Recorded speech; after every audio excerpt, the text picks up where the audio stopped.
So the intensity of this experience, okay, I felt physically that there was physical pressure inside me and outside of me. I felt there was energy around me that was giving me the pressure as well. And I could hear Gume say, "Whew, this is intense." Like even he felt it was intense. I know it was intense. And I was just on the ground, keeping myself from projectiling, because vomiting and diarrheaing is a natural, symptom that you're going to have while you're over there. Because the plant ayahuasca, it actually shakes up your system. Your system sometimes, sedentaries, that you kind of sits, all your stuff that's been sitting inside of your body for a long time kind of just sits there. And then ayahuasca, what it does is it starts the flow of it getting back, flowing up and into your body, into your system. So now your blood is filled with toxins or whatever, filled with a lot of stuff, and that you kind of want to get rid of. And so then your body expels it either up or expels it down. And it's a detox, it's a total detox, and it's intense. I mean, my God. And I was there. I know I was safe, but psychologically, like I was in a different place. I felt like I was in almost like in a forest. It was a dark, desolate. It was like forest, but it was dense, and but it was so dark, and the feeling was so intense that I felt like if this was this was hell, like I would believe it, because this is probably what hell would feel like. And there was this female energy around me that I felt like was tantalizing me, like almost just pulling me to do something for her, like to do something. And I was like, and that something turned out to be, she wanted me to give birth and to become impregnated and like give birth. And I was like, well, if this is hell, then what could I possibly be giving birth to? It must not be very good, And then somehow I realized that the birthing was to impregnate me with other people, like the people in our group, with their negativity. Like she was supposed to there was always going to be this one person in the group who will expel out everyone's negativity, or everyone's purging, but there's going to be this one person who helps everyone does it as well. And this energy around me was, I said they'd chosen me, or they were trying to prep me for that, and she wanted to know if I'd be willing to do it. And it felt like a mama energy, but it felt dark at the same time. And I was thinking, no, if I can do it for the other people, then it must mean that other people can also do it for me. And so I thought, okay. And since Ryan, he's a shaman, apprentice shaman, since he also mentioned to us earlier that anything that we didn't feel comfortable with, we can say no to. And so finally I was struggling. I was thinking, should I do it? And then time was elapsing. And finally, after a long time, then Gume's song stopped. Like, he stopped singing. But right before he stopped, I kept contemplating. I decided towards the end that I was not going to do it.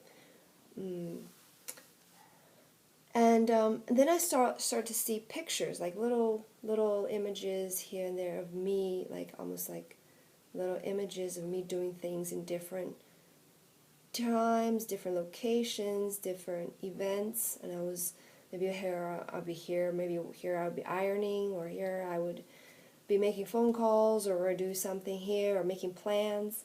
But I would be in these different pictures, and I could see myself. And then I realized that all the things that I was doing really didn't mean anything. And I thought, oh my God, this would be my version of hell, is that I put all this energy and what came out of it was meaningless stuff, that I was busying myself with these things, but it didn't really do anything, it wasn't. And so that insight was really profound for me, and I just, I can't, the intensity of being there, that is just one of the most intense physical things I've ever been through. And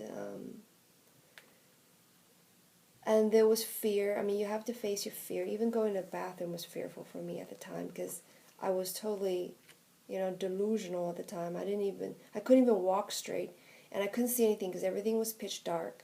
They had to turn off all the lights, and I had to go outside in the rain to go to the bathroom. And they said that protection was inside the dome, but not outside.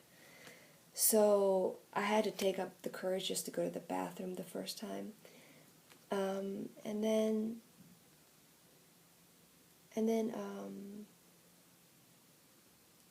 like my most intense or the most scary time was the third time, but it was also the most rewarding and most beautiful one too, because right after intensity, then I had this beautiful, amazing experience. And the intensity stopped, and they put on this music, and it was just mind-blowing. And I felt so much peace and so much love.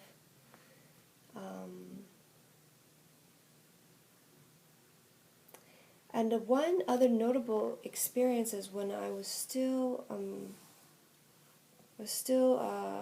during the experience of trance, I felt like whenever I moved, so because I used to, before I went on this trip, I would practice Tai Chi in the morning. So, Tai Chi is about movement, and it's like the slow movements, And during this experience, I felt that when you move, like your hand, for example, the vibration would actually go like this, like in a wave, almost like in a pond. It would ripple out into your environment, and to the point of even when you move your eyeballs, that it also vibrates out. And so how you move actually influences your environment. And if you were to move very staccato, then you would, non-knowingly, be affecting your environment in a certain way, just from your movements, And so that goes for probably most likely thinking as well as emotions, because thinking has a pattern. When you move, you have a pattern. There's an energy and there's a tempo, and so is your thinking.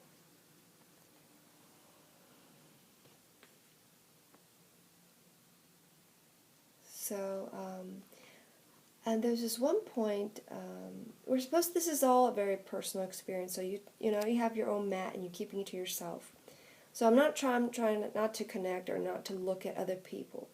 But there's one time that I was just turning around, I was turning to my side, and I saw the guy next to me. And he was on his fours, and he was on his elbows and on his knees.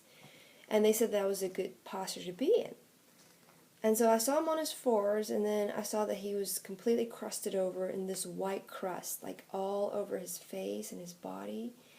And I saw that he was molting, but he had the face, his resembled more like a goat, his features. And I was just interesting. But I didn't really think anything of it. I was just thinking, okay, everyone's got to do what they got to do. We're all experiencing this path in different ways.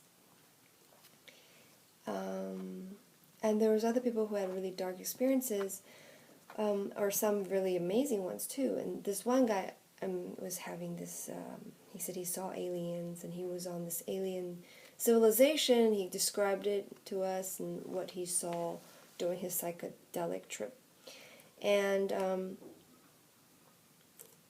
I was reading before I went, which they recommended not doing, that some of the shamans, because they're always on these ayahuascas, and that they go often into the spirit realm, that sometimes they would take up spirit wives. And if they were to be physical with their current wife, with their physical, with the human wife, that sometimes they would be punished by their spirit wives, physically punished, or in other ways. And so that was a little bit something that I really didn't understand. It was a little bit creepy, that I thought. So then when I was in what my version of hell was, and that lady was trying to impregnate me with this thought, or the purging, that it really kind of was, that was a little bit scary for me,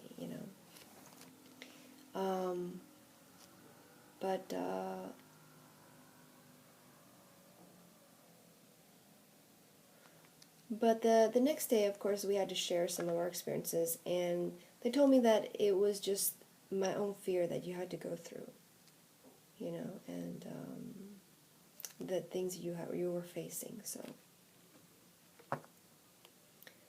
and what else? Let's see. There's so much, and I wrote everything down because I didn't want to miss a thing, and it was, I did not take this lightly. There's just so much information. But these are the ones that come offhand right now, and I'll probably do another one later. So I just want to share that first, okay? And then I'll come back when I think of other things, and I'll discuss that later, okay?